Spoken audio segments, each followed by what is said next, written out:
जय Hind defence lovers. आज की टॉप हेडलाइंस कुछ इस प्रकार है। जम्मू कश्मीर में ऑपरेशन में पाकिस्तान के 2 सुमर हॉरिफाइड।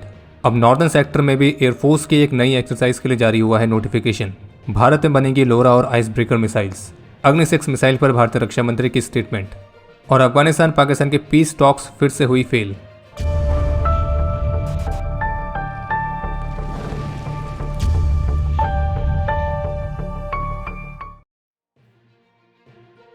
कल 7 नवंबर को जम्मू कश्मीर के कुपवाड़ा में स्पेसिफिक इंटेलिजेंस इनपुट्स के आधार पर एक जॉइंट ऑपरेशन लॉन्च किया गया था और इस क्षेत्र में आतंकी द्वारा घुसपैठ करने के प्रयासों के इनपुट्स मिले थे। और अभी जिस समय हमें वीडियो रिकॉर्ड कर रहे हैं तब तक आई रिपोर्ट्स के मुताबिक इसी ऑपरेशन में भारत की फोर्सेस ने पाकिस्तान द्वारा स्पॉन्सर्ड 2 सुमोरों को सफलतापूर्वक हॉरिफाइड कर दिया है और फिलहाल अभी भी ये ऑपरेशन जारी है और पूरे एरिया को सर्च किया जा रहा है। तो उस पर जो भी अपडेट्स रहेंगे हमारे डिफेंस अपडेट से आपको उसकी जानकारी मिल जाएगी और क्विक अपडेट्स के लिए आप हमारे ऑफिशियल टेलीग्राम चैनल से जुड़ सकते हैं।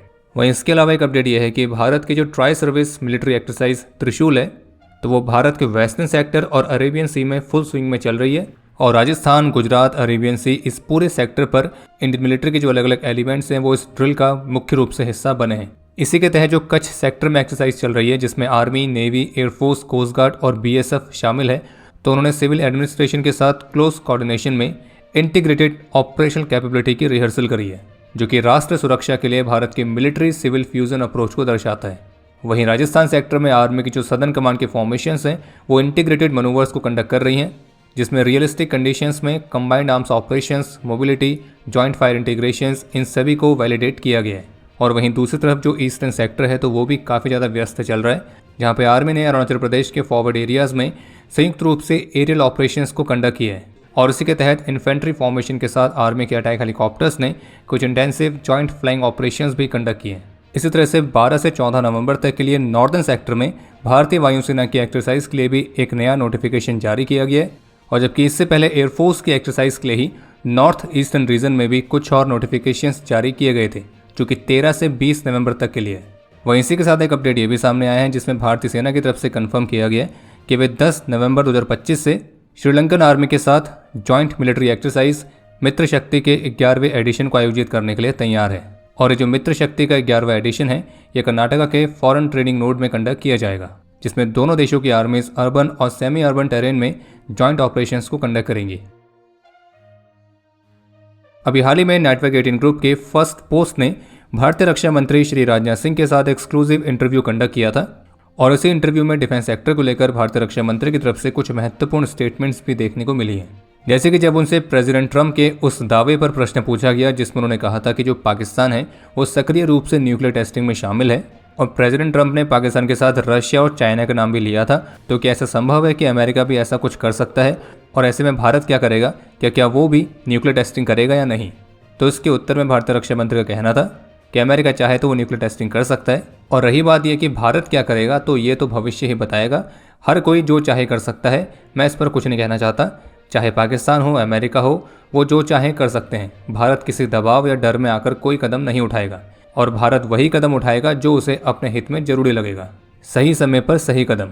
इसी इंटरव्यू में उन्होंने उस प्रश्न का उत्तर भी दिया जिसमें उनसे पूछा गया था कि ऑपरेशन सिंदूर को लेकर कुछ का ये मानना था कि भारत ने इसे बहुत ही जल्दी रोक दिया और वो लोग चाहते थे कि भारत पाकिस्तान को और सबक सिखाए। तो इस पर भारतीय रक्षा मंत्री का कहना था कि मैं एक बात स्पष्ट कर देना चाहता हूं कि पाकिस्तान के DGMO की तरफ से फ़ोन आ रहे थे, उन्हीं फ़ोन कॉल्स के बाद ये हुआ है। हम युद्ध प्रेमी नहीं हैं। कुछ लोग ऐसे होते हैं जो युद्ध और टकराव चाहते हैं लेकिन भारत ऐसा कभी नहीं चाहता है। अगर उनकी तरफ से बार बार ये मांग आ रही है कि इसे रोका जाए या इसे संयमित किया जाए तो हमने इस पर विचार किया, हमने वो किया जो हमें करना था। हमें एहसास हुआ कि इस युद्ध को और बढ़ाने का कोई मतलब नहीं है। अगर ज़रूरत पड़ी तो हम फिर से कार्रवाई करेंगे। और उन्होंने एक बात और स्पष्ट करी है कि ऑपरेशन सिंदूर पूरा नहीं हुआ है, ये केवल कुछ समय के लिए रुका हुआ है।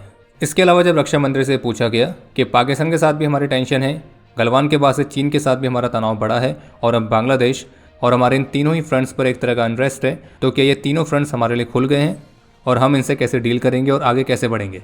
तो भारतीय रक्षा मंत्री का कहना था कि कई सारी प्रॉब्लम्स, कई सारे चैलेंजेस हमारे साथ पहले भी आए हैं लेकिन भारत के पास सभी तरह की चुनौतियों का सामना करने की क्षमता है और मैं बस ये कह सकता हूँ कि अगर भारत की कोई संप्रभुता को नुकसान पहुँचाएगा तो भारत उसको मजबूती से जवाब देगा। बाकी भारतीय रक्षा मंत्री का ये भी कहना था कि साल भर के अंदर हम ऐसी पोजीशन पर होंगे जहां हम अपने फाइटर प्लेन्स के लिए इंजन्स खुद से बिल्ड कर रहे होंगे। और भारतीय रक्षा मंत्री का ये भी कहना है कि उन्हें यही लगता है कि जो एमका प्रोग्राम है वो 10 वर्षों से पहले ही कंप्लीट हो जाएगा। इसके अलावा रशिया से additional S-400 air defence systems की खरीद को लेकर भी भारतीय रक्षा मंत्री का कहना था कि S-400 की हमको ज़रूरत है और अगर हमको अवसर मिलता है तो हम इन्हें खरीदेंगे। और रही बात Su-57 की, तो फिलहाल मैं इस पर अभी कुछ नहीं कहना चाहता हूँ। इसके अलावा जब उनसे पूछा गया कि भारत अग्नि 6 मिसाइल का टेस्ट कब करेगा, तो इस पर भारतीय रक्षा मंत्री का बस यही कहना था कि प्रतीक्षा करिए, सब कुछ अच्छा होगा। जम्मू कश्मीर में आतंकियों के सपोर्ट नेटवर्क्स को डिसमेंटल करने के लिए एक मेजर ऑपरेशन लॉन्च किया गया है और इस ऑपरेशन के तहत स्पेसिफिक इंटेलिजेंस इनपुट्स के आधार पर कार्रवाई करते हुए खान साहिब, बीरवा और बदगांव वाले एरियाज में multiple cordon and search operations launch किए गए, जिसमें उन इंडिविजुअल्स को विशेष रूप से टारगेट किया जा रहा है जो कि सीमा पार स्थित अपने रिश्तेदारों के इशारे पर आतंकी गतिविधियों को प्रमोट करने के लिए आतंकियों के लिए फंडिंग और उनको अपने वहां पनाह देने का कार्य कर रहे थे। और सक्रिय JKNOP मेंबर्स के कई सारे रिलेटिव्स और एसोसिएट्स को गिरफ्तार भी किया गया है क्योंकि वो लगातार एंटी नेशनल एक्टिविटीज़ में शामिल हैं, जिसमें आतंकियों को लॉजिस्टिकल सपोर्ट देना, उनके प्रोपेगेंडा को फैलाना और उनके बिहाफ में रिक्रूटमेंट में भी मदद करना, तो इस तरह की गतिविधियों में शामिल थे। और इन रेड्स के दौरान डिजिटल डिवाइसेस और कुछ आपत्तिजनक मटेरियल्स को भी रिकवर किया गया है। इजरायली ओरिजिन के 2 खास मिसाइल सिस्टम्स, जिसमें से एक का नाम है लोरा जो कि क्वासाई बैलिस्टिक मिसाइल है और दूसरा है आइस ब्रेकर जो कि उनकी सी ब्रेकर मिसाइल का एयर लॉन्च वर्जन है।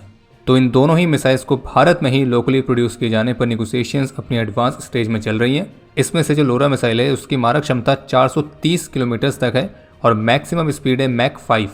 और इसी मिसाइल को लाइसेंस के तहत भारत में प्रोड्यूस करने के लिए जून 2023 में भारत इलेक्ट्रॉनिक्स लिमिटेड यानी कि BEL ने इजरायली फर्म IAI के साथ MOU भी साइन किया था।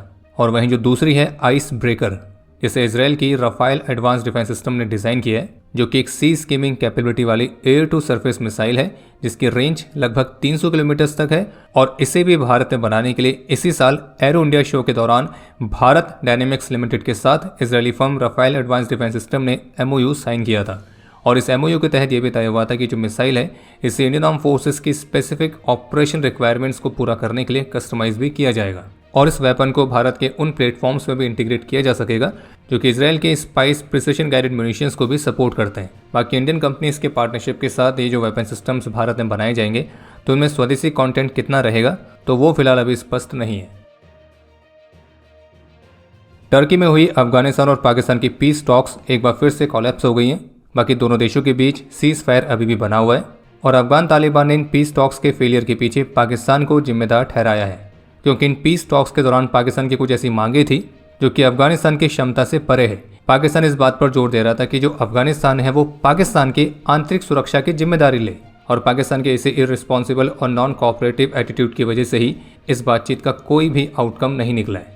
मतलब सीधे सीधे कहा जाए तो पाकिस्तान कुछ ऐसा चाह रहा था कि पाकिस्तान के इस्टेब्लिशमेंट ने जो अपनी ही हरकतों से अपने घर के अंदर रायता फैला रखा है तो उस रायते को समेटने की जिम्मेदारी अफगानिस्तान ले। और आप ये भी सोचिए कि पाकिस्तान की सिक्योरिटी सिचुएशन, उसकी इंटरनल सिचुएशन इतनी खराब है कि अफगान तालिबान भी कह रहा है कि उसको सही करना हमारी क्षमता के परे है। बाकी इस्लामिक एमिरेट ऑफ अफगानिस्तान ने पाकिस्तान पर आरोप लगाए हैं कि वो प्रोग्रेस में बाधा डालने का काम कर रहा है और इररिस्पॉन्सिबल तरीके से बिहेव कर रहा है। बाकी पाकिस्तान के रक्षा मंत्री का कहना है कि इस तीसरे राउंड के फेल होने के बाद भी अब चौथे राउंड को कब कंडक्ट किया जाएगा तो ऐसी फिलहाल अभी कोई योजना नहीं है।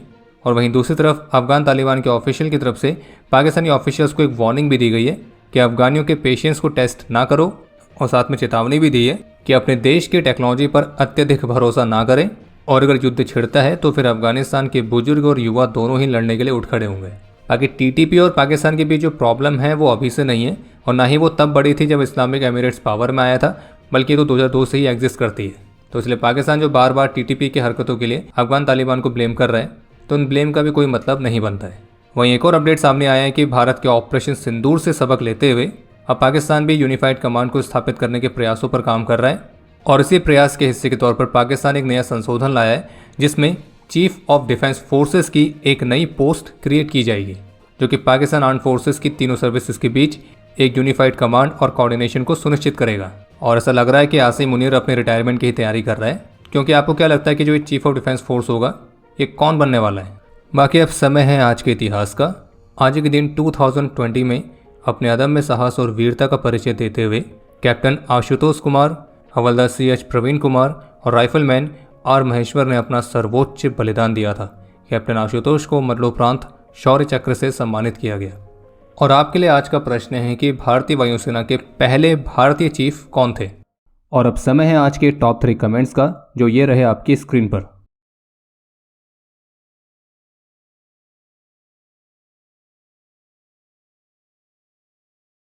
उम्मीद है आपको आज का एपिसोड पसंद आया होगा। पसंद आया तो वीडियो को लाइक करना ना भूलें। आपके कोई भी सुझाव या सवाल हो तो उसके लिए कमेंट सेक्शन ओपन है। और अगर आप डिफेंस रिलेटेड और भी एक्सक्लूसिव कंटेंट में दिलचस्पी रखते हैं तो आज ही प्ले स्टोर से डिफेंस स्क्वाड की सुपर ऐप को डाउनलोड करना ना भूलें।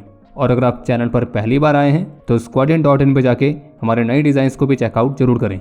बाकी जल्द मिलेंगे नए एपिसोड के साथ। तब तक के लिए जय हिंद, जय भारत।